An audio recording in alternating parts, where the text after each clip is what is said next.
J'ai pris le commandement de la Task Force Lafayette le 1er novembre 2009, en fait à sa création. Et j'ai assuré le commandement de cette date jusqu'à la fin du mois d'avril 2010. Ça a vraiment été la naissance de la Task Force Lafayette à cette période-là. Il fallait vraiment, je dirais, prendre pied sur le terrain, organiser le commandement et pouvoir, je dirais, assurer une transition de ce redéploiement sans qu'il y ait de rupture. C'était un véritable défi parce qu'il fallait remettre en convergence et en cohérence l'ensemble des acteurs sur le terrain, qu'il s'agisse des alliés, puisqu'on passait sous commandement américain, qu'il s'agisse de l'armée nationale afghane, de la police afghane, avec lesquels évidemment on avait des contacts très étroits. Et j'étais d'ailleurs, la brigade Lafayette était en partenariat avec une brigade afghane qui était colocalisée dans le même secteur, mais aussi avec les autorités civiles et avec la population, parce que la population constituait effectivement un peu, je dirais, le centre de gravité de la manœuvre quand on s'est déployé en Kapisa et en Surabhi. Donc on a été, je dirais,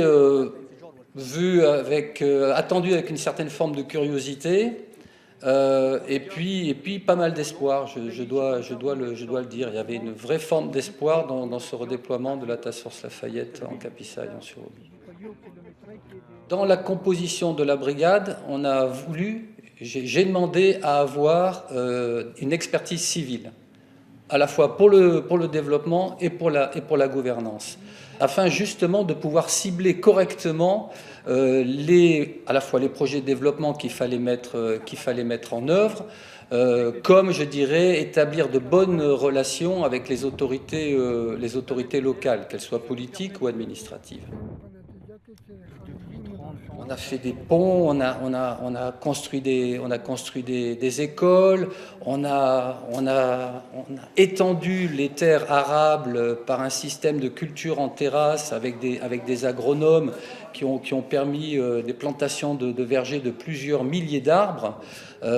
Donc je pense qu'on a eu une action extrêmement importante et on a lancé un projet dont je n'ai pas vu la réalisation d'électrification de la zone. Je crois j'avais un défi d'abord, c'était de mettre la brigade Lafayette sur les bons rails, parce que je savais qu'après, je travaillais aussi pour mes successeurs. Et je savais qu'il ne fallait pas se tromper de cap, il fallait que le cap soit le bon. Et pour moi, ça, c'était le bilan majeur, être sûr qu'on ait mis le bateau sur la bonne ère. Et je pense que ça a été réussi. Le deuxième point, c'est qu'on voulait investir complètement notre zone d'opération, notre zone de responsabilité. Et ça aussi, on l'a fait. En particulier, toute la partie centrale, qui était d'ailleurs la partie la plus délicate en termes de sécurité, on l'a occupée, avec comme effet majeur d'assurer une forme de contrôle sur l'axe qui traversait la zone de responsabilité de la brigade Lafayette. On a réussi à ce que cet axe soit de plus en plus ouvert au trafic. D'abord, il a été macadamisé. C'est devenu donc un axe beaucoup plus accessible au trafic. Et les conditions de sécurité ont permis aussi à ce que le trafic s'intensifie. En parlant d'Afghanistan, je ne voudrais pas terminer sans rendre hommage aux hommes et aux femmes de la brigade Lafayette.